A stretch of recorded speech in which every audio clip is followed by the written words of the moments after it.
Paramount Skydance, our parent company, is launching a hostile takeover bid for Warner Brothers Discovery after Netflix announced a deal to buy most of the company last week. Now, Paramount is skydancing their way back into the conversation in a major way to buy the whole company. The offer was presented directly to Warner Brothers Discovery shareholders, sidestepping the board of directors. MoneyWatch correspondent Kelly O'Grady is here to break it all down. Good morning, Kelly. Now, before we get into the details of the deal, what sort of impact could this have on the consumer as far as price, content, how they digest all of this information in entertainment?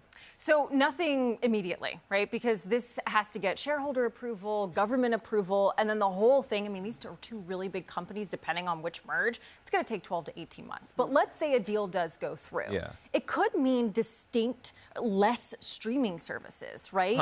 So in that, there's the concern that if you have less competition, you could see higher prices. On the flip side, though, you could have more convenience, more content in one place, rather than you've got all these ads. More streamlined. Exactly. Right? The other concern is Netflix. They have a straight-to-streaming model with a lot of their films, so you might see less theatrical releases.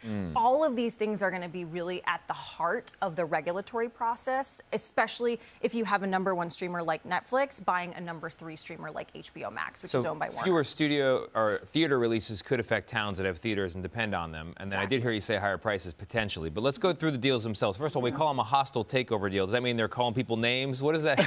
What does that mean? That's never a good, hostile anything is never a good thing. Maybe. So a hostile takeover is very simply that a company is trying to acquire another without the approval of the board. And that's what's happened in this case. That's what Paramount is doing. And in this case, they have gone with a tender offer. So they're going straight to shareholders and saying, I will pay you $30 per share. And they're trying to amass a number of shares so that they have a controlling interest, and it doesn't matter what the board says. And so shareholders are sort of faced with this question: do you go with the certainty of a bid with Paramount, which is $30 right now, or do you hold and kind of take your risk with Netflix, because, of course, that might not get approved? Well, Ted Sarandos, the big cheese at Netflix, seems to be very confident about this deal. He says, as far as he's concerned, this deal is done. Does he have reason to be confident? He may, right? $30 per share, all cash, is what Paramount Skydance is offering. That provides certainty. But Netflix, it's $27.75, but it's only for the studio and the streamer. So you have to believe that the TV network business is worth more than the difference between those two prices, right? Because Paramount's willing to buy the whole thing.